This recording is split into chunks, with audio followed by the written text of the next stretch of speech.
World കപ്പിൽ ഇന്ത്യയുടെ ആദ്യത്തെ മാച്ച് അത് നാളെയാണ്. അയർലൻഡാണ് ഇന്ത്യയുടെ എതിരാളികൾ.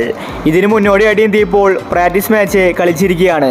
സന്നാഹ മത്സരം മാത്രമേ ഇന്ത്യക്ക് ലഭിച്ചിട്ടുണ്ടായിരുന്നുള്ളൂ. ആ മാച്ചിൽ ഇന്ത്യ ബംഗ്ലാദേശിനെ തോൽപ്പിച്ചിട്ടുണ്ടായിരുന്നു.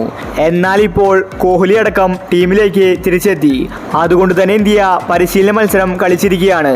ഇന്നത്തെ മാച്ചിലും രോഹിത് ശർമ്മയും സഞ്ജുവുമാണ് ഇന്നിംഗ്സ് ഓപ്പൺ ചെയ്തത്. കഴിഞ്ഞ മത്സരത്തിൽ സഞ്ജു ഫ്ലോപ്പായിരുന്നു. എന്നാൽ ഇന്നത്തെ മാച്ചിൽ സഞ്ജുവും രോഹിത് ശർമ്മയും വെടിക്കെട്ട് ബാറ്റിംഗ് ആണ് കാഴ്ചവെച്ചത്. ഈ ഒരു ഓപ്പണിംഗ് കോംബോ സക്സസ് ആയിരിക്കുകയാണ്. ഇതിനെക്കുറിച്ചാണ് നമ്മൾ ഇന്നത്തെ വീഡിയോയിൽ നോക്കുന്നത്. ഇത്തരം ക്രിക്കറ്റ് ന്യൂസിന് വേണ്ടി ഈ ചാനൽ മറക്കാതെ സബ്സ്ക്രൈബ് ചെയ്യൂ. സഞ്ജുവിനെ സന്നാഹ മത്സരത്തിൽ ഓപ്പണിംഗിൽ ഇറക്കിയത് രോഹിത് ശർമ്മയുടെ ഒരു തന്ത്രമായിരുന്നു. ഇന്നത്തെ മാച്ചിലും സഞ്ജുവും രോഹിത് ശർമ്മയുമാണ് ഇന്നിംഗ്സ് ഓപ്പൺ ചെയ്തത്. ഇതിനർത്ഥം വരാൻ പോകുന്ന എല്ലാ മാച്ചിലും സഞ്ജു ആയിരിക്കും ഇന്ത്യയുടെ ഓപ്പണർ. നാളത്തെ മാച്ചിലും സഞ്ജു ഓപ്പണിംഗിൽ വരുമെന്നാണ് റിപ്പോർട്ട്. അതിൻ്റെ സൂചനയായിരുന്നു ഇന്നത്തെ പരിശീലന മത്സരം. സഞ്ജു തകർത്തടിച്ചിരിക്കുകയാണ്. കഴിഞ്ഞ മത്സരത്തിലെ പിച്ച് സഞ്ജുവിന് കളിക്കാൻ സാധിക്കുന്നുണ്ടായിരുന്നില്ല. ആ പിച്ച് ഇണങ്ങി വരുന്നതേ ഉള്ളൂ. ഇപ്പോൾ സഞ്ജു സെറ്റാണ്. സഞ്ജുവിനെ ഈ പിച്ചിൽ കളിച്ച് പരിചയമായി.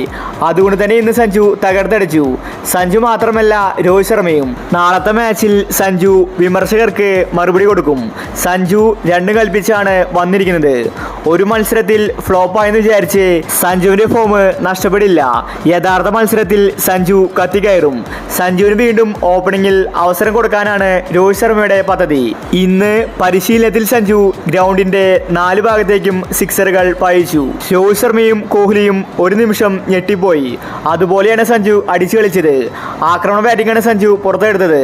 പവർ പ്ലേയിൽ സഞ്ജുവിന്റെ ഒരു അഴിഞ്ഞാട്ടം നമുക്ക് നാളെ കാണാൻ സാധിക്കും. അപ്പോൾ ഇത്തരം ക്രിക്കറ്റ് ന്യൂസിന് വേണ്ടി ഈ ചാനൽ മറക്കാതെ സബ്സ്ക്രൈബ് ചെയ്യൂ.